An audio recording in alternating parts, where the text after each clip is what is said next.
À la base, un adjectif est un mot qui accompagne un nom afin de le rendre plus précis. Voici en rouge des exemples d'adjectifs.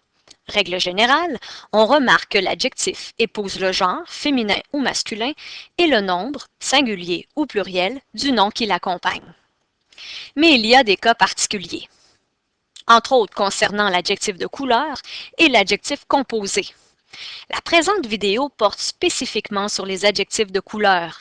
À noter qu'une vidéo approfondissant le cas des adjectifs composés est également disponible. Un adjectif de couleur est un mot qui désigne une couleur et qui qualifie un nom.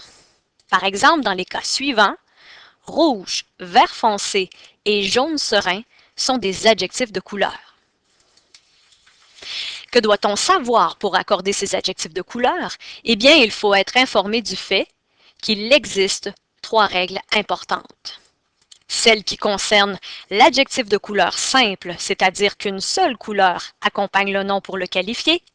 Celle qui concerne le nom, employé comme un adjectif de couleur, et celle qui concerne les adjectifs de couleur composés, c'est-à-dire formés très souvent de 2 mots qui expriment une couleur. Observons la première règle.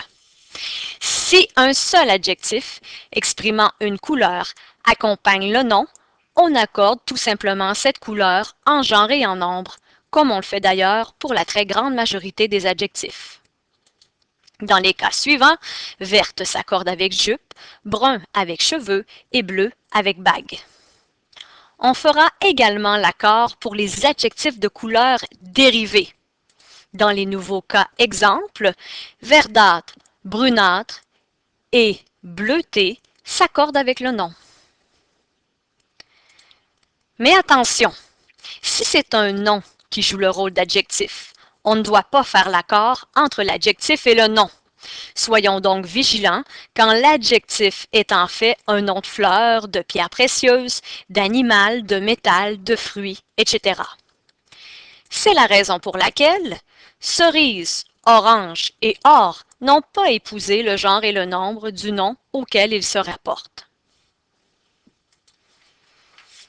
En effet, la cerise et l'orange sont des fruits alors que l'or est un métal. Ici employés comme adjectif, ils sont invariables. Par contre, l'adjectif de couleur dérivé, comme celui que nous observons dans l'encadré, sera lui variable. Il faut donc ajouter un S à l'adjectif orangé s'il accompagne un nom masculin pluriel ou ES s'il accompagne un nom féminin pluriel. Il y a aussi des exceptions qu'il serait bien d'apprendre par cœur concernant cette deuxième règle. Rose, mauve, fauve, pourpre, écarlate et vermeil. Bien qu'ils soient des noms qui peuvent jouer le rôle d'adjectifs de couleur, ils doivent, eux, s'accorder. En effet, bien que rose soit d'abord et avant tout un nom qui évoque une chose du monde, soit une fleur, la règle que l'on vient d'explorer ne s'applique pas. On traite les cas qui font exception comme des adjectifs classiques.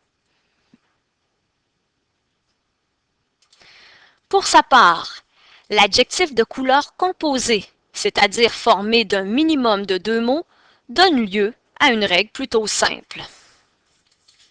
En effet, l'adjectif de couleur composé est invariable.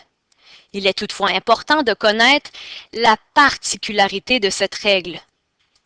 Quand ce sont 2 couleurs qui se joignent ensemble pour former un adjectif, il faut ajouter un trait d'union, ce qui explique le trait d'union dans l'adjectif bleu-vert et les traits d'union dans l'adjectif vert de gris.